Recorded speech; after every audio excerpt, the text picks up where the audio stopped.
Assalamualaikum warahmatullahi wabarakatuh. Apa kabar anak-anak ibu? Semoga kita semua masih dalam keadaan sehat dan tetap semangat dalam belajar.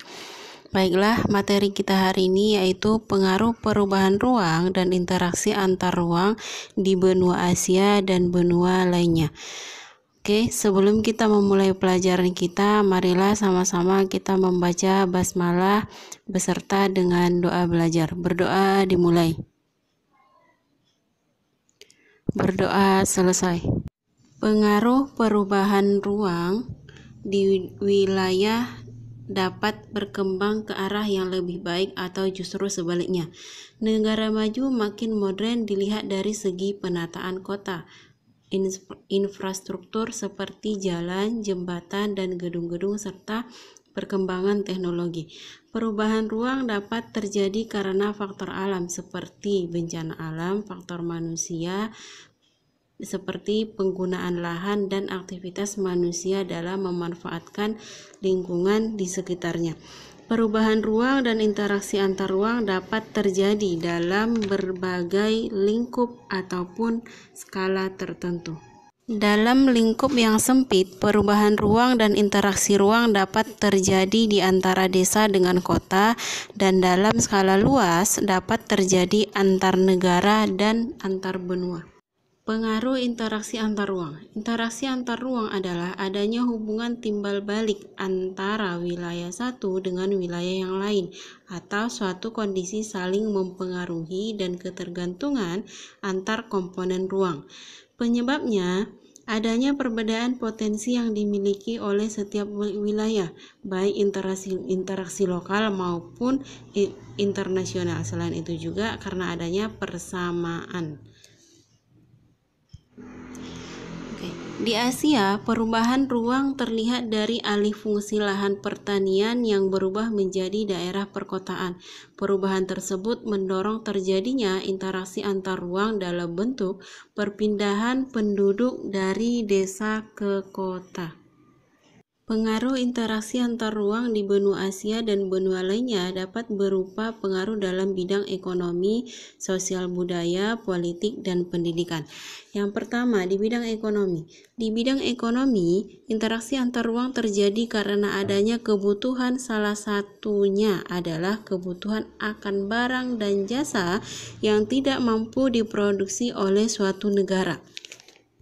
Negara yang memasok kebutuhan tersebut memperoleh keuntungan ekonomi dari barang dan jasa yang dipasoknya.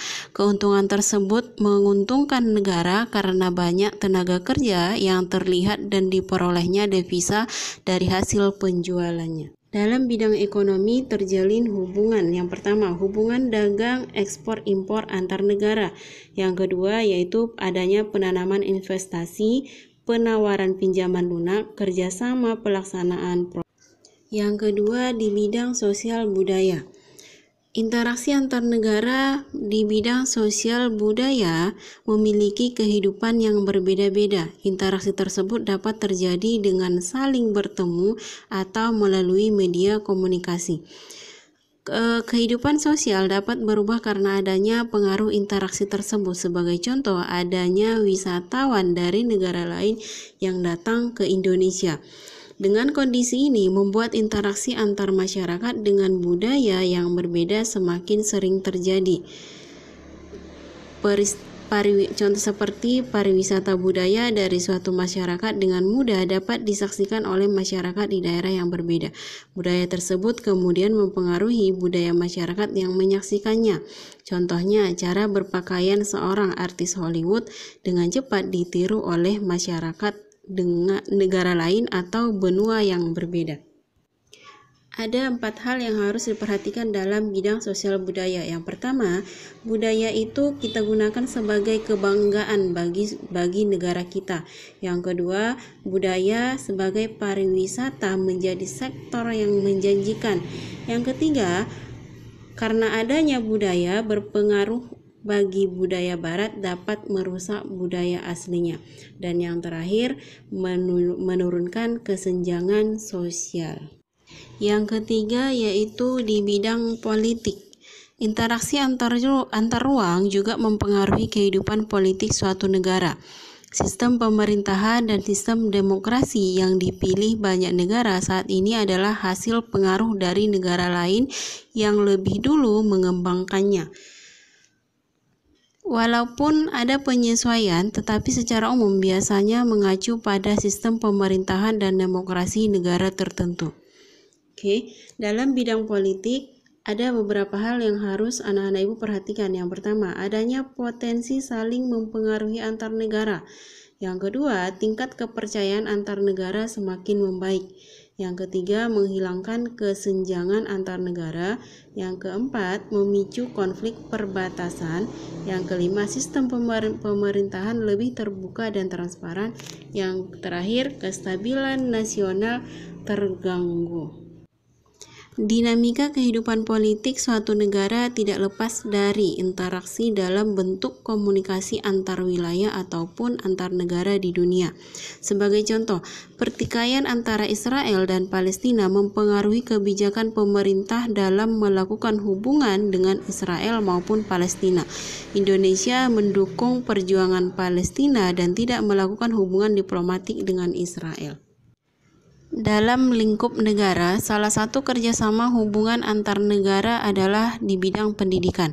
Banyak negara berkembang mengirim pelajar dan mahasiswa ke negara-negara maju. Tujuannya apa? Untuk meningkatkan kualitas sumber daya manusia di negara-negara berkembang. Negara maju juga banyak menyediakan fasilitas beasiswa bagi negara-negara lain yang masih berkembang. Dalam bidang pendidikan ada beberapa hal yang harus anak ibu perhatikan. Yang pertama, taraf pendidikan semakin meningkat. Yang kedua, angka melek huruf meningkat khususnya di negara berkembang. Yang ketiga, teknologi merambah hampir ke seluruh dunia. Yang terakhir, perkembangan ilmu pengetahuan semakin hari semakin meningkat. Baiklah anak ibu, sampai di sini materi kita. Sebagai tugasmu, yang pertama, menurut pendapatmu, seberapa besarkah pengaruh budaya asing di negara kita? Yang kedua, sebutkan pengaruh interaksi di bidang sosial budaya. Oke anak ibu, sampai di sini materi kita hari ini. Marilah sama-sama kita mengucapkan hamdalah. Alhamdulillahirrabbilalamin. Jangan lupa pelajaran yang sudah lewat-lewat itu diulang-ulangi lagi. Wabillahi taufiq wal hidayah. Assalamualaikum warahmatullahi wabarakatuh.